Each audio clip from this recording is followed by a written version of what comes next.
آداب، آپ کا استقبال ہمارے چینل شمع اردو ہندی میں۔ آج ہم پڑھیں گے گلستان ادب اور اس میں آخری ترقی پسند تحریک کے چند اہم شعرا، ٹھیک ہے۔ اس کے بعد خیابان اردو شروع ہو جائے گی، اس کو پڑھیں گے۔ تو ترقی پسند تحریک کے اہم شعرا میں سب سے پہلا نام جو یہاں پہ مجھے دکھ رہا ہے وہ ہے اسرار الحق صاحب کا،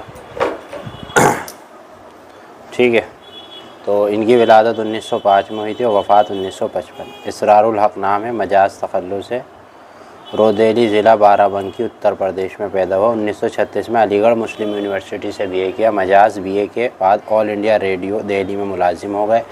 اس کے بعد کچھ وقت تک دہلی حکومت ممبئی کے محکمہ اطلاعات سے وابستہ رہے اور بعد ازیں نئے ادب لکھنؤ میں کام کیا اور آخر میں بارڈنگ لائبریری دہلی میں ملازمت کی۔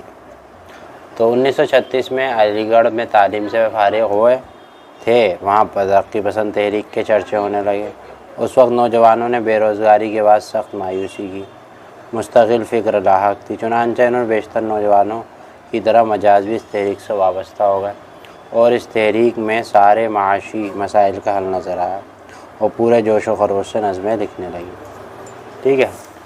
مجاز کی جو رومانوی نظمیں زیادہ لکھیں اور اس میں جو ہے مجاز، اور ان میں بھی مجاز نے فطرت انسانی اور فنی شعور، آوارہ رات اور ریل، آدھی رات کا مسافر، ان کا پہلا مجموعہ آہنگ 1938 میں شائع ہوا۔ ان کے مجموعوں میں کچھ اضافوں کے ساتھ 1945 میں شب تاب کے عنوان سے منظر عام پہ آیا اور 1955 میں ان کا لکھنؤ میں انتقال ہوا۔ اب ہے مجروح سلطان پوری، بہت مشہور ہے، 1909 میں پیدا ہوئے تھے اور 2000 میں انتقال ہوا۔ اسرار الحق خان آدمی، وطن سلطان پور، پیدائش علی گڑھ، اعظم گڑھ میں اردو اور فارسی کے ابتدائی تعلیم حاصل کی اور پھر مزید تعلیم کے لیے فیض آباد الہ آباد آ گئے، وہاں سے عربی کے امتحان مولوی اور عالم پاس کیے۔ لکھنؤ سے طب یونانی کی تعلیم حاصل کی اور پیشہ میں کامیاب نہ ہو سکے، انہوں نے لڑکپن سے شعر کہنا شروع کیا، بالآخر ان کا پیشہ ٹھہرا۔ 1905 میں انہیں مشاعرے میں شرکت کرنے ممبئی اور پھر ہمیشہ کے لیے وہیں ہوگا۔ 2000 میں ممبئی میں انتقال اور انہیں فلمی گانے بھی لکھے۔ مجروح بنیادی طور پر غزل کے شاعر تھے اور ترقی پسند تحریک نے غزل کو اس لیے اہمیت نہیں دی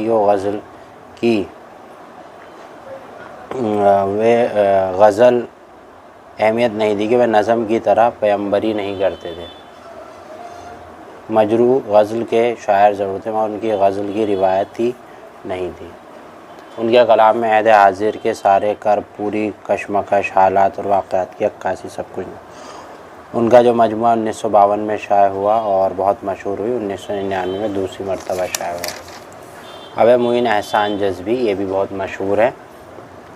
ان کی ولادت جو ہے 1912 میں ہوئی تھی، علی گڑھ میں پیدا ہوئے، دلی اور علی گڑھ میں تعلیم پاس ہوئی اور اس دور میں فانی بدائیوں نے اپنا کلام دکھایا اور اس وقت ملال تخلص میں بعد جذبی تخلص اختیار کیا اور آج کل کے مدیر بھی رہے اور لیکچرر بھی رہے۔ فانی کے کلام جو ہے جذبی نے فانی کے سیاسی شعور کے عنوان سے تخلیقی مقالہ لکھا اور انہوں نے ترقی پسند تحریک سے محنت کش و غریبوں کی حمایت میں نظمیں لکھی۔ اس کے بعد آگے فیض احمد فیض، ولادت 1911، 1984 میں انتقال ہوا۔